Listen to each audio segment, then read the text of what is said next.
ইরানের কেন্দ্রস্থলে অবস্থিত ইউসেফ আবাদ সিনাগগ। বাইরে যখন যুদ্ধের দামামা, ভেতরে তখন প্রার্থনায় মগ্ন শহরের ইহুদি সম্প্রদায়। জাতীয় সঙ্গীত গেয়ে এবং ধর্মীয় নেতাদের বক্তব্য শুনে তারা জানান দিচ্ছেন তাদের দৃঢ় অবস্থানের কথা। ইরানের সংখ্যালঘু ইহুদি সম্প্রদায়ের মতে চলমান যুদ্ধ কেবলই ইসরায়েলি জায়নবাদী ও আমেরিকান সাম্রাজ্যবাদী আগ্রাসন। ইরানি ইহুদিরা মনে করেন এই সংঘাত কোনো জাতি বা ধর্মের লড়াই নয়, বরং এর মূলে রয়েছে ভূ রাজনীতি। এটি ইরান এবং ইহুদি জনগণের মধ্যে কোনো দ্বন্দ্ব নয়, বরং এটি ইরান বনাম জায়নবাদ এবং আমেরিকার সাম্রাজ্যবাদের সংঘাত। এটি জাতিগত কোনো যুদ্ধ নয়।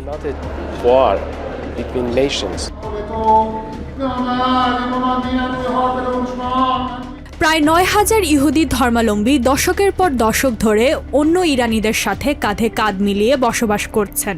ইরানের এই সংখ্যালঘু জনগোষ্ঠীর মতে তাদের কাছে ধর্মীয় বিভেদ নেই। নিজেদের আবাসস্থলে তারা ইরানি হিসেবেই বসবাস করছেন। আমি প্রথমে ইরানি, তারপর ইহুদি। আমি সত্যিই আশা করি একদিন এই সংঘাত শেষ হবে। ধর্মের কারণে মানুষের মধ্যে কোনো বিভেদ নেই। আমি সবার জন্যই ব্যথিত, তা তিনি যে পক্ষেই হন না কেন। ইহুদি সম্প্রদায়ের নেতারা বলছেন তাদের ধর্মীয় পরিচয়কে কোনোভাবেই রাজনৈতিক সহিংসতার ঢাল হিসেবে ব্যবহার করা উচিত নয়। আমরা দীর্ঘদিন ধরে জানি যে জায়নবাদী শাসন ব্যবস্থা ইহুদি ধর্মের নামে শুধুমাত্র তাদের নিজেদের স্বার্থ উদ্ধারের চেষ্টা করে। যুদ্ধ কখনই সুখকর নয়, বিশেষ করে যখন সাধারণ মানুষ প্রাণ হারায়। এই প্রার্থনার অংশ হিসেবে শুক্রবার সর্বোচ্চ নেতা আয়াতুল্লাহ আলী খামেনির স্মরণে বিশেষ প্রার্থনার আয়োজন করে তেহরানের ইহুদি সম্প্রদায়।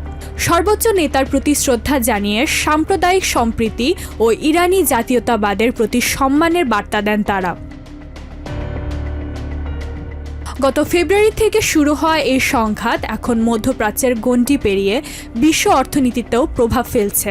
বিশেষ করে হরমুজ প্রণালী বন্ধ হয়ে যাওয়ায় বৈশ্বিক জ্বালানি বাজারে তৈরি হয়েছে অস্থিরতা। হাজার হাজার মানুষের প্রাণহানি আর ধ্বংসযজ্ঞের মাঝে তেহরানের এই সিনাগগ থেকে শান্তির বার্তাই দিচ্ছেন ইরানের সংখ্যালঘু ইহুদিরা। ইশরাত জাহান, TVN 24 নিউজ ডেস্ক।